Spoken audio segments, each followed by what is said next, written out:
Mario, Solo, and then Jordan, and then just one.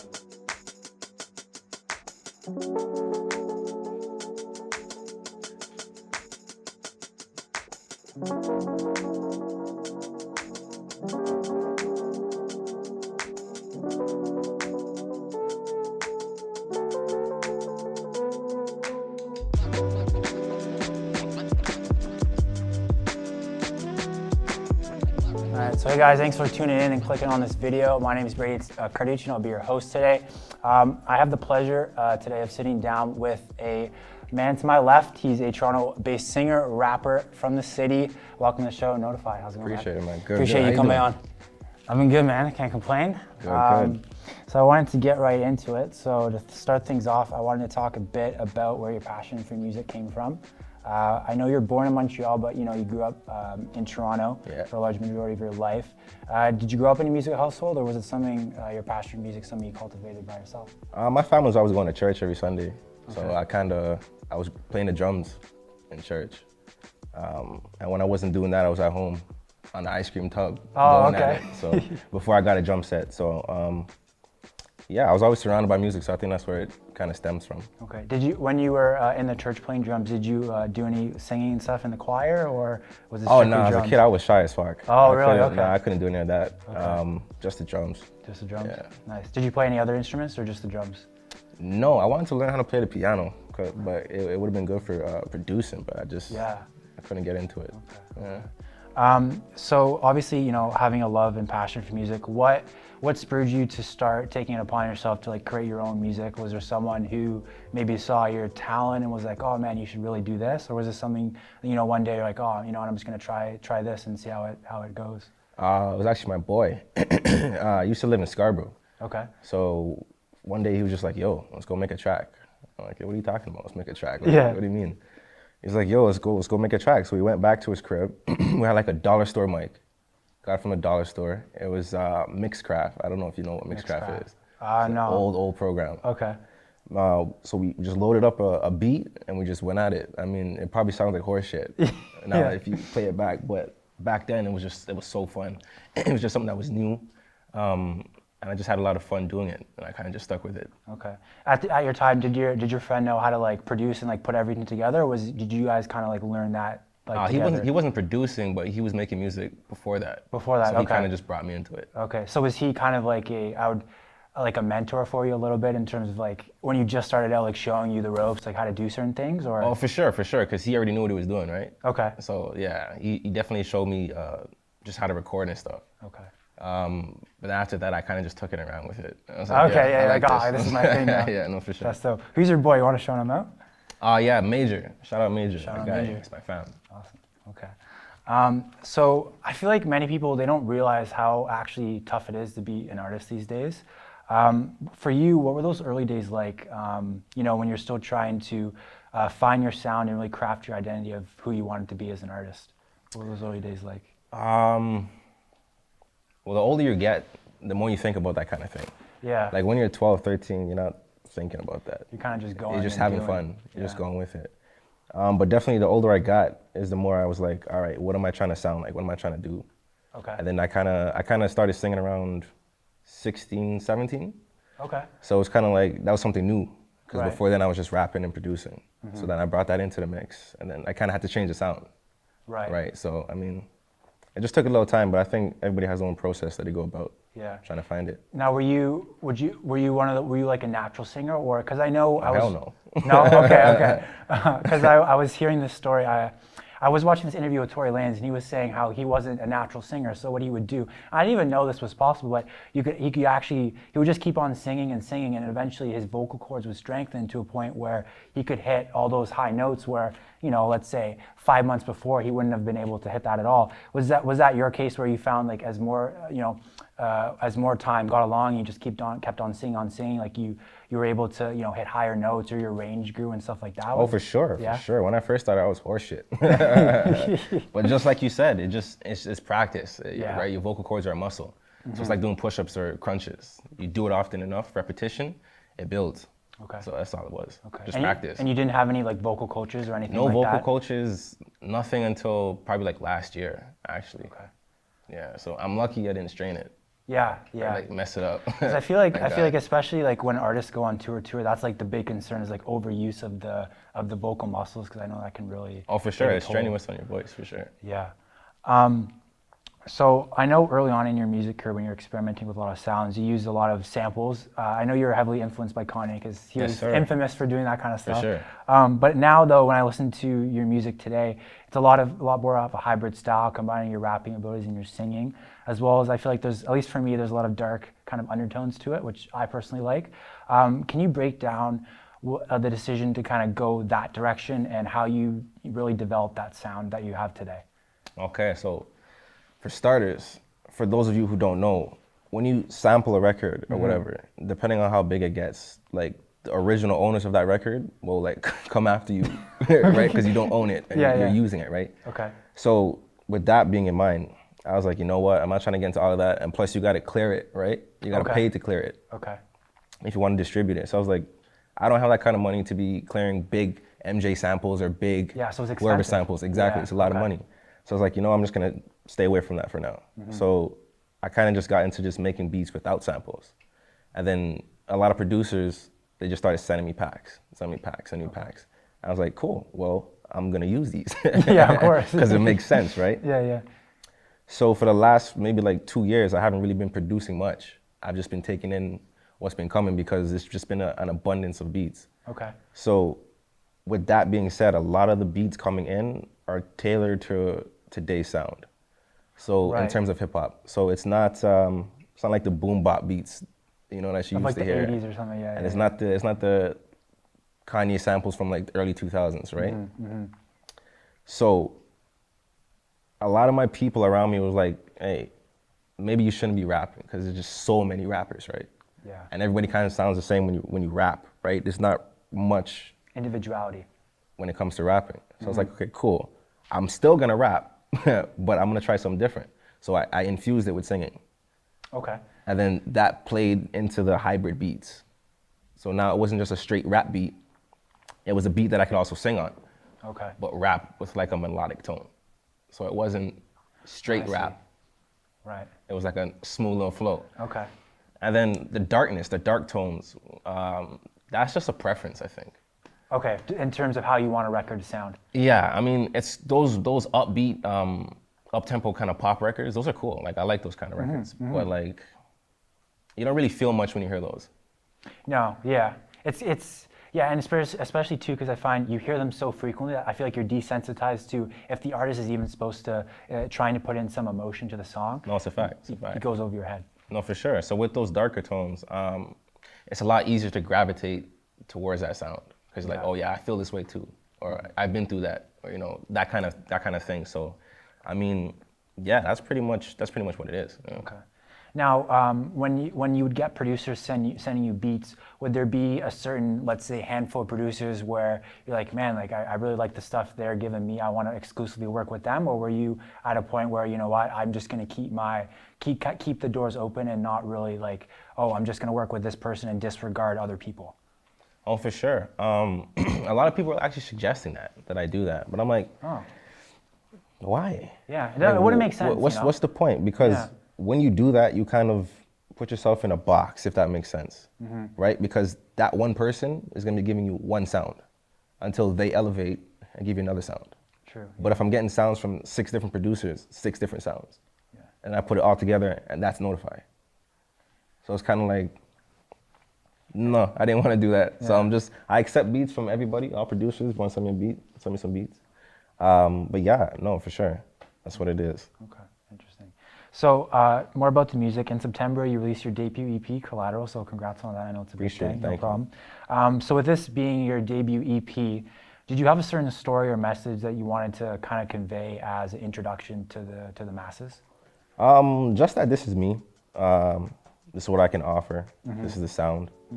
It was kind of like a melting pot of sounds. It wasn't just one kind of sound. I definitely had fun making that record. Okay. I think the oldest track on that I made is probably like 1.5 years, and I kind of just sat on it. Until it was like time. Was it First Flight Out? No, it wasn't First Flight Out. It was Lonely, actually. Oh, really? Yeah, that was probably like 1.5 years, going on like 2 years. Right, because you released a music video. That was like your first music video release, right? And then the other stuff came after? Pretty much, yeah. Okay, that makes sense then. Okay. And then I think Honey, I think I recorded that maybe 2 months before I put the tape together, or we actually. Yeah. Okay, awesome. Now, I know on that project you worked with Super Mario, Con Solo, and Jordan Manswell, just to name a few. All notable producers, all producers that obviously their tags are recognizable, but their beats are recognizable as well. What was it like working with them in the studio? How did you build, first of all, how did you even build that relationship with all three of those people? And yeah, what was your experience working with them throughout the course of making the EP? So first of all, I don't record it with anybody. No, okay. No, I don't. So I engineer myself. Okay. So I record myself. So everything you've heard, I recorded it. I did it. In terms of like mixing and mastering, I mix and I master, but for that record, I mixed and I sent it off, and I had my guy Dan Weston. He's a really dope engineer. Okay. I had him just polish it up. I make sure everything was good with it. But in terms of how I connected with those guys, it was just all through my team. So my manager, Charlie B and Philly, they know like a lot of producers, in particular these three. So it was really easy to just get things going back and forth, packs back and forth until we found what we wanted. Okay. And then we just bought it, and that was that. Okay, okay. Now, yeah, you said you mix and you put everything together yourself. Is that just because you kind of know how you want it to sound and how you want everything to be arranged, so you're going to do it yourself, or is there another reason? Partly because of that, and just because I just like to be alone. Like, yeah, you like your space, your own time. You're in the studio and you're trying to make a track. You gotta tell the engineer, no, I want to do this, I want to do that. Yeah. Back it up here, do that. It takes too much time. I could just do it myself. Okay. I don't have to talk, right? Yeah, that's true. But yeah, no, I like my space. So I like the vibe that I have when I'm by myself. It's how I create. Okay, that's funny because I was actually watching an interview the other day. You know who Sod Baby is? Sod Baby. Yeah, he's from. I think he's from. I don't know if he's from Atlanta. I know he's from the States. But the interview asked him literally like that exact question. He was like, kind of gave a similar response. He's like, man, like I literally like just record in my room, like, and he has access to all these studios, and he's like, man, you know what? Me and my brother, we just go in my room, record.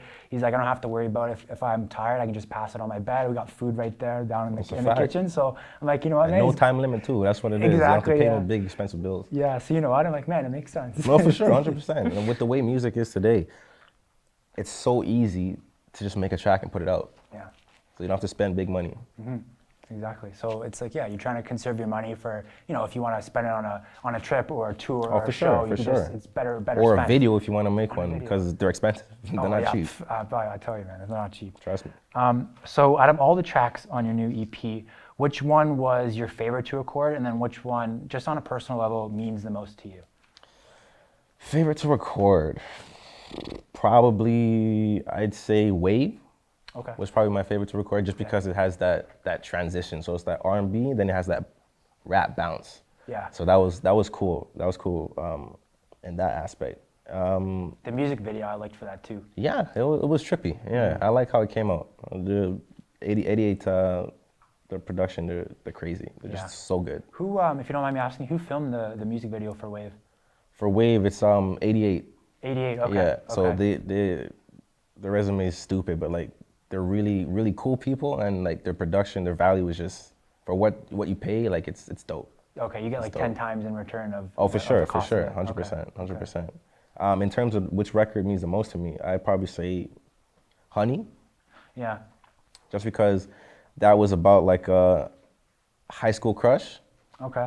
She didn't like me, but, what can you do? You live. She's probably like, damn, I should have, I should have some feelings for him. She still doesn't like me. Oh no, okay. It's all good. Maybe one day, who knows? Maybe one day, But yeah, but that record that's what it was. Yeah. Okay. Yeah, because when I listen to Honey, I can feel definitely a lot of emotion on it too. And then Tattoos, I really like as well, because I feel like that one it really highlighted your rapping ability as well. Because I feel like Wave and First Flow Out really showcases your singing. So. Oh, for sure. Yeah. I appreciate it, man. No problem. So I wanted to talk a little bit about social media for a sec. So obviously social, especially for artists, has allowed artists to obviously interact with fans and allow fans to interact with artists. So you really get to know people on a more personal level than you were 5-10 years ago. But do you feel as an artist that fans or people in general can somehow focus too much on your personal life or something outside of the music rather than focusing on projects that you're releasing or stuff that you feel is important and what people should be focusing on? Yes and no. I mean, I guess it just depends on who the person is. Yeah. Because with social media, it's kind of like, it's the biggest insight into your life from a stranger, right? True. So like, you don't know these people personally, but they have the ability to see like into your life, like whatever you show them. Yeah. Like, they don't know more about you than any other person would, just because it's that connection. But also at the same time, it's a very useful tool 100%. because you could reach somebody in Japan. Yeah. Like, I've or never like been Korea, to Japan or like Korea, Thailand or something. Yeah. just off of your phone. It's crazy. crazy. Like, hey, listen to this, or hey, do you like this? It's kind of like that interaction wasn't there before. Yeah. And now with the way it's going, technology is just, it's at your fingertips. It's almost like the old school way of like, how people would sell like their mixtape out of their car. It's like that. Oh, for sure. Except like, It's a like digital mixtape. That's exactly, what it is. Yeah, digital mixtape. That's so true. Another follow-up to that I just thought of is, do you feel like when you're posting or do you feel sort of like sometimes, am I questioning yourself? Am I giving away too much of my personal life? I need to dial it back. Or do you feel like you've found a happy medium of still keeping things that are personal to you, but also still letting the fans get to know who you are as a person? I think I found a medium for sure. I think it's about being comfortable, right? So it's whatever you want to share, but that comes in time, right? Yeah. So right now I'm comfortable with sharing what I've shared. In the future, for sure, I'll be comfortable with sharing more, but it's just about getting there, right? Yeah, it's progression. Just steps, yeah. So obviously, you grew up in Toronto for a large majority of your life. I mean, I feel like, especially with these last 10 years, there's been a real culture shift for the city, especially in Toronto's music scene. I feel like now it's top 3 or top 5 at least in terms of the spotlight in the music scene is on our city. So as an artist, do you feel because of that, there's a little bit more opportunity now in Toronto that necessarily artists who are coming up, they don't have to go to LA or they don't have to go to New York to really make it? Or do you still feel like that our music scene isn't quite up to that level where artists still have to do that? Yes and no. Okay. So no, because Toronto's been in the spotlight for 10 plus years now. Yeah. Because of Drake and Weeknd and all those people. And Tory. But when it comes down to music, we just don't have the infrastructure here. Yeah, like the resources you're talking. We like the labels here. The labels here are good. Don't get it twisted. They're good. They're excellent people. But it's not the powerhouse that the States is. Yeah. Like you could blow up in Toronto, and nobody in the States knows who you are. Yeah. But you can blow up in one state, and the world knows who you are. It's kind of. It's crazy how that works, you know what I mean? It's like the backbone, everything's in the States. Yeah. Like it sucks that you have to leave, but then when you make it, you can come back. That's right? true. Yeah. So I mean, it depends on how you look at it, I guess. Yeah. Okay. Now, speaking to the resources, did you is there anything, at least for any up and coming artists, in terms of resources if they're looking to, I don't know, like for studio time or like just connections that you could help with an artist, like any resources that you could share maybe that you know of that? Well, there's a lot of good studios in Toronto. Okay. They're everywhere. A lot on Queen Street too. In terms of photographers, there's so many dope photographers in the city, and they're all accessible just because of Insta, right? Right. So it's like you can just search Toronto photography. True, and a million things will come A million up. will pop up, and you select who you like, and you just reach out. Okay. The prices aren't crazy either. I think photographers charge like maybe $140 an hour. Oh, that's not bad. No, it's not. I mean, you're gonna get a lot of pictures in an hour, depending on what you want to do, right? Yeah. So is that what you do? Your approach then, if for your Instagram and for your photos, you'll reach out to photographers and you'll do shoots and stuff? A lot of photographers reach out to me, and it's really? just Okay. like, it's very dope to see, because that wasn't always happening. So to see that people are reaching out because they like the sound, they like what I'm doing, they like what we're doing with the whole image and the team, it's a blessing. But definitely, sometimes when I'm looking for just new new looks, right? Because you don't always want to take the same kind of pictures and post the same kind of things, right? So different photographers will give you different looks, different angles, because it's different people. So yeah, sometimes I search and I just look and I see who's dope and I reach out. And if we connect, we connect. If we don't, well, it's more. Exactly. So. Okay. So I want to get into a little bit about your performances now. Just in 2019, you had a couple of big performances at 9 Music Festival and then at the Mod Club in Toronto. So for a fan or someone who is just going to your show for the first time, what can they expect from a Notifi show? Well, first of all, lots of dope music, for sure. That's a must. No, for sure. Lots of energy, because it's tough when people don't really know you and they're coming out to watch you. Yeah. They're kind of just like, all right, what's going on? They're trying to gauge you out. They're just looking at you, right? They're not really vibing with you, so you kind of got to put 200% to get like 50 back. Okay. Right? Versus if you're known, you put like 20% and you get like 1,000, right? Yeah. So you definitely expect energy, definitely expect good vibes, positivity, because that's all I'm about. But yeah, just a good time in general, for sure. Do you have any like crazy? Well, let me actually, let me ask you about like, do you have like your first performance? Because like how was that for you? Because I can imagine like your first performance as an artist, you're probably pretty nervous. First performance ever? Yeah, ever, I guess. It's like, Oh yeah, for sure. I was shitting bricks. Okay. Yeah, I can imagine. Yeah. Because my very first performance ever, like nobody knew my music, like nothing. Right. I think I had it at Sin Cycle. Sin Cycle, okay. So I think that was probably like my first like actual performance. It was probably like 100 people in there, 150 people. That's a decent amount of people, yeah. It is. Me and my boy. And it was a weird experience because some people were rocking, but the majority weren't. Just because, like, who is this guy? Like, they just didn't know you. Didn't know me, didn't know the sound. There was no familiarity, right? So they had nothing to really grab onto. Okay. But as time went by, you kind of know how to feel it out. You kind of know how to gauge certain situations. So if you're seeing somebody and they're really engaged with you, you engage with them. And that gives you more energy as a That gives you more energy, that gives you more confidence, and maybe their friend will tag in. Right. And kind of like feed off of that energy. Yeah. But it's just how you approach it. I mean, it's stepping stones, right? You got to learn. Now, how do you deal with like a crowd that maybe half of the people are giving you energy, but half of the people aren't giving you energy? Because obviously, like we just said, you feed off of the energy. So do you kind of just gotta like just focus on the people that are giving you energy and kind of just go with them, or are you? I don't want to say like force the crowd to like rock with you, but are you trying to like maybe you know what, I'm really trying to get that half of the crowd to rock with me. I gotta jump in the crowd, or I gotta do something to really get them to feel me, or is that across your mind, or you just perform how you normally perform? I think you just gotta go with the flow. You gotta go with what feels right at the moment. Yeah. And I'd say never do anything that you wouldn't normally do, because that's how you mess with performances. That's how you get hurt, or you might hurt somebody else, or depending on what you're doing, you want to jump in a crowd. Well, if you've never done it before, and half the crowd isn't feeling you, you might not get caught. You might fall, right? So it's kind of like, you don't want to embarrass yourself or do anything crazy. So definitely just go with the flow, see what happens. Okay. So I know you're currently managed by, you alluded to earlier, Charlie B and Philip McPherson, who have been obviously with you for a few years now since you came out. As an upcoming artist, how do you go about choosing the people in your circle and making sure that you're surrounding yourself with people who support you, but also people who don't want to, like, who won't take advantage of you? Because, you hear the stories of up and coming artists who people on their team or people who handle their finances will, they'll take advantage of them because, the naive artist in those cases. So how do you make sure that you're avoiding those type of people and only surrounding yourself with people that you can trust? That's a tricky question.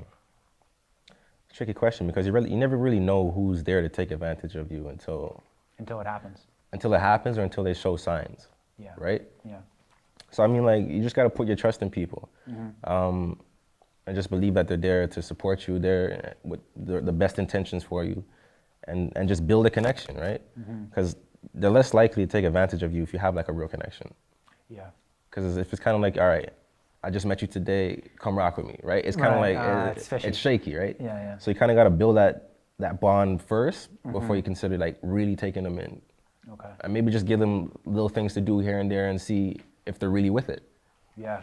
Because, you just never know. You never know, but definitely it's important to surround yourself with people that genuinely support you. Yeah, and I want to see you succeed too, because you know, yeah, exactly. 'cause especially like not even your managers, but even your friends, they want to be like, man, like I fuck with what you're doing. I want to support you. I'll be there at, you know, not every show, but I'll be there to support you. I'll No, share for sure, your stuff, for sure. you know, Because people have lives too, right? Exactly. They're not gonna be able to make every show. No. Right. So the shows that they do come out for, or the events, whatever it might be that they do come out for, you know, you just gotta appreciate it. Of course. Now, how did you get linked up with Charlie B and Philip? People you go back through with the childhood, or did you get introduced through other people, or? So another artist from Toronto, his name is Robin Banks. Oh, okay. He's actually from my neighborhood. We live in the same neighborhood, so we used to play ball together and all that stuff. Okay. He dropped a mixtape that was hosted by DJ Charlie B. And I didn't know. My boy showed me. He was like, "Yo, Charlie's hosting Robin's mixtape." So I was like, "All right, cool, bet. That's dope. I want mine hosted too." Yeah. A SoundCloud link to his email. Okay. And I guess, but he gets so many emails from so many different artists. Yeah. So I wasn't thinking like, you know, he's gonna reply, but he replied, I think maybe the same day or the next day. So I was like, okay, shit, I picked the right track. I'm glad he checked it. Yeah. So then he brought me out to a studio in Mississauga. Like, I think it was the same day or the day after. Oh, wow. So it was quick, because I guess he was out there doing something already. So he brought me out, we were there, we just connected. You know, he really liked the music. And I was like, yo, I think, you know, together, you know, with the music and with what you can do, your resources, I think we can really, you know, make some noise. Okay. And then from there, it just kind of stemmed. I think Philly might have came into the picture the top of this year. Okay, so recently. Yeah. So he wasn't there in the beginning, but Philly's my guy. I mean, he's a blessing to have. So I really appreciate it, both of them. So I mean, yeah, that's how we connected. Awesome. Now, for people who have aspirations, either they want to become an artist, or even people who've been in the game for a while, what advice would you give them based on your experience? Maybe advice or things that they shouldn't do, and if they want to get noticed in the industry. First of all, don't give up. There we go. That's like, I feel like that's number one. It's 100%, without a doubt. I've been at this for 10 years plus, and I'm just now starting to see, you know, the fruits of your labor. Some, you know, but definitely that's number one. And don't do anything to fuck up like your chances of like crossing the border. Yeah. Oh, okay. So on the criminal side. On the criminal side, you guys, you know, stay out the bullshit, please. If you want to become an artist, anything in the arts, right? Because if you hinder yourself from being able to cross the border, you're putting yourself in a box that you don't want to be in. Because if you can't cross the border to certain places, can't tour in the US. You can't. There's huge markets that you're missing out on. You're not gonna. You know, your career won't be at its full potential, right? So that's a big one. Definitely work on your craft. Okay. You have to work on your craft. You have to be serious about it. You have to put the time in. Got to put the hours in, because if you don't, it's gonna show. Now, when you say, because people, like everyone says, work on your craft, but like in terms of an artist, like what are some particulars when you say work on the craft? Like work on your mixing, work on your vocal delivery, work on your writing, like that type of thing? So it all depends on what kind of artist you are. So if you're a musical artist, you make songs. Right. And you're a rapper, work on your raps. Work on tightening them up. Okay. You know, if you're a singer, work on those vocals. Go get a vocal coach. If you're a painter, start painting some shit. Every day, you have to just be at it. Like every day I'm at it. Even if I don't make a full track, or if it's not something that I want to put out, I'm still making it. And it's gonna sit in the vault, it's just gonna sit there. Because maybe later I'll come back to it. But you always wanna see like your elevation. Okay. You always wanna see that you're progressing, because if I was the same from 10 years ago, it wouldn't make any sense. You know, what am I doing? True. I'm not progressing, I'm not doing anything, you know? So how can I expect other people to gravitate to me if I'm not putting in all that work, right? It doesn't make any sense. Now, speaking of your craft, in terms of inspiration and stuff, where do you get your inspiration from when you create your music? Just, Everyday life? I don't know. It's tricky. Like sometimes it's just past experiences. Sometimes it's just, I'll be walking outside and I just see something. Yeah. I'm like, yo, the grass is super green today. I gotta write about this. I gotta write about it. But I'm obviously not gonna make it, you know, about the grass. No. But it'll be like, I don't know, just some kind of dope metaphor, or some kind of, you know, double entendre that you can just throw in there and make a full track out of it. Okay. But yeah, it's kind of like. What about, I feel like, sorry, I don't mean to interrupt you, but go ahead. being like authentic, how important is being authentic when you're coming up? That's number one. Yeah. That's number one. Because if you start faking it from the beginning, you gotta continue faking it. And that's tough to do. It's hard. It's hard because if you start faking it and you're one thing, and then all of a sudden, like you just do a complete 180, people are gonna be like, "What's going on? Like, what is this? You know, this is not what I like from this artist. This is not the reason I follow them. It's not the reason I listen to their music or whatever it may be." So it's kind of like you gotta be consistent. Mm-hmm. So if you're that guy that does dark R&B, stick with that dark R&B. Yeah. You can always progress and start doing other things in the future. Experiment, yeah. Yeah, but don't just cold turkey switch it up and just start doing something else. Like, yo, this guy's a weirdo. Like, yo, what's this guy what doing? just happened? I was Like, thinking it for this. It doesn't make sense. Yeah. But yeah, for sure, just gotta stay consistent. Okay. Now we're going into 2020. Christmas is around the corner. Do you have anything in particular that maybe that are in the works or just goals for yourself that you want to accomplish for the new year? Oh, for sure. So right now I'm wrapping up another project. So it's gonna be like a five song project. That's the first of 3. Oh, wow. So I'm gonna have, so hopefully in the new year we could drop one first quarter, maybe another one third quarter, and then we'll probably leave the third for 21. But lots of videos. I want to shoot a lot of videos. Visuals and stuff. For sure. I want to connect with a lot more Toronto-based artists. Okay. Because there's a lot of dope artists in the city. Man, there is. Like, and even I feel like our city is so talented, and that like all the talent just needs to be highlighted more. No, for sure. And we gotta get rid of that screw face capital stigma. Yeah, that too. Because it's not cool, man. No, it's not cool. We need to get that stigma out of there. There's so much dope music that can be made if we all just connected. And there's like everybody in Atlanta, like they all connect with each other. Yeah. People in New York, they all connect with each other. Mm-hmm. And it's like, why aren't we doing that over here? Like, we're in the spotlight. We're like like people are coming here to make music. Yeah. That wasn't happening before. Yeah. So it's kind of like we got to take advantage of all that's going on now before everything cools down and, we got to restart. Yeah, do you think it's like I feel like it could be just do you think it's everyone's ego is just like too high right now? It's like, you know what, I can't rock with that guy because of so-and-so. I don't want him, he might out-rap me or I might outdo me on my own track. I got to make sure that I stand out or, because I can't really pinpoint like what it is, you know what I mean? So, well, there's a lot of politics in the city. So, I mean, depending on where you live, maybe you don't want to make a track with like, somebody from, an opposing hood or whatever. Mm-hmm. But in terms of people that don't have those problems, I think there's a little bit of ego, yeah, for sure. Because everybody, obviously, you want to be the best if you're making music, course, yeah, right? Yeah, you don't want to be, out-rapped or out-sung on your own record. No. So I think for them, you just got to find that medium.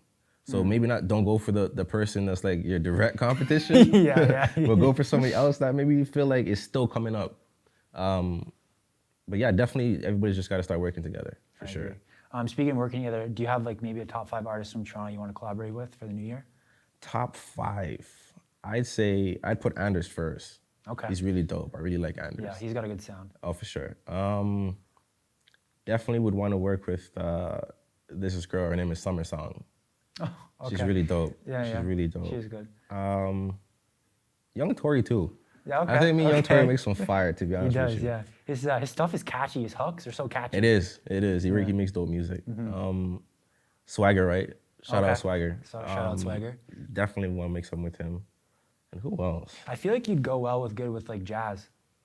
Jazz, yeah. Because I feel like your styles are pretty similar. Like your tone of voice and the way you guys rap and stuff. No, for sure. And he's a cool guy too. So shout out Jazz. Shout out Jazz. Yeah. Yeah, but for sure, I think that's my top 5. Yeah. Okay, there you go. That's a good top 5. Yeah, it is. Yeah. On the new stuff that you're going to be releasing, because I know obviously your debut project, you just want it to be about you, right? So no features. Could we expect features on the new stuff? Hopefully we can get some features on it, but if not, if things don't line up like that, then it's just going to be solo me. But for sure, I would love to get some features on these projects. So any artists looking to get on this project, hit him up, man. Oh, for sure. So for people who want to learn more about you, browse more of your music, or just want to keep up to date on what you're doing, where can they find you at? You can find me on Instagram at Notifi. You can find my music on Apple Music, Deezer, Spotify, all the usual suspects. Yeah. I'm on Insta more than anything else, so that's probably the main place to hit you at. Okay. All right, yeah, so that about wraps it up. Guys, thank you for tuning in at home. Notifi, thanks for coming on the show, man. Really appreciate it, man, definitely. Yeah, so it's Notifi, guys. If you want to check out his debut AP, Collateral, out now. Like he said, on all streaming platforms. Again, thanks for tuning in. I'm Brady, this is Notifi, and we'll see you soon. Awesome. All right, let's go, man. Appreciate it, man.